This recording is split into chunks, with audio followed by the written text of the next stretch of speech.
2-0 to LaRoche, 1 for 3, his first hit of the year, 2-run homer over the center field wall that chased Jake Peavy from the game in the 6th inning. Now the pitch swung on, belted to deep right center field. This one's way back. It's going, and it's gone. Goodbye. The second home run of the night for Adam LaRoche. Now, you grew up in a baseball family. Your dad played baseball all the way through. Did you always want to play baseball? I did. I can't remember ever wanting to do anything else. And part of that came from Dad playing. I grew up around the game. I grew up coming to spring training every year. We grew up going with Dad during the season and bat boy and shagging fly balls, hitting in the cage. Everything was surrounded by baseball. It's a fair ball. LaRoche has it. Great play to Broderick. I can't say it's the most mentally challenging sport, but I can't imagine many sports taking more mental strength than baseball because you fail so many times, especially as a hitter. You know, if you go out and are successful 3 out of 10 times, you know, you're an all-star.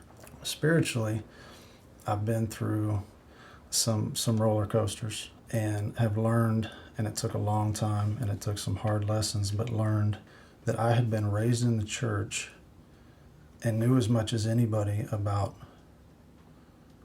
who Jesus was without actually knowing him. And it's funny, when I made that adjustment, it took all the pressure off of baseball. It made baseball that much easier, because then baseball wasn't my life.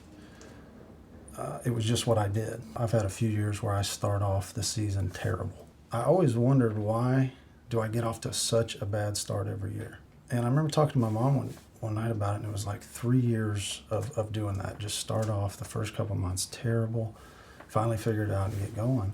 It's like, Mom, you know how many doors it's opened up with teammates when I'm, hitting a $150 and getting booed by the home fans, and have teammates come up and say, man, how do you continue to have a positive attitude? And it's allowed me to lead some guys to the Lord. We see Joseph having Potiphar's wife chasing him down. What are the temptations that a ball player faces?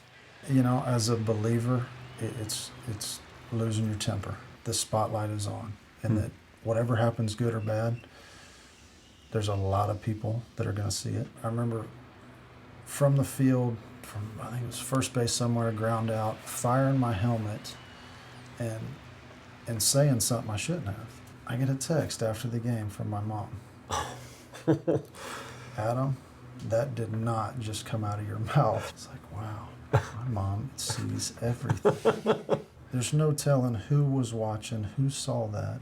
Then my testimony can be meaningless to those people. And that's a scary thing now, and that's something I do not take lightly, is if I'm going to go be a witness to my teammates or to fans or to anybody I come across, I better go the extra mile to make sure that doesn't happen. When it's done for you, what do you want your kids, what do you want players, what do you want your family to remember about Adam LaRoche?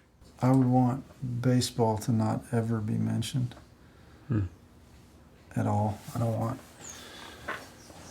my stats or my number of fans or career earnings to be a part of my tombstone. I would want it to be, he was a follower of Jesus.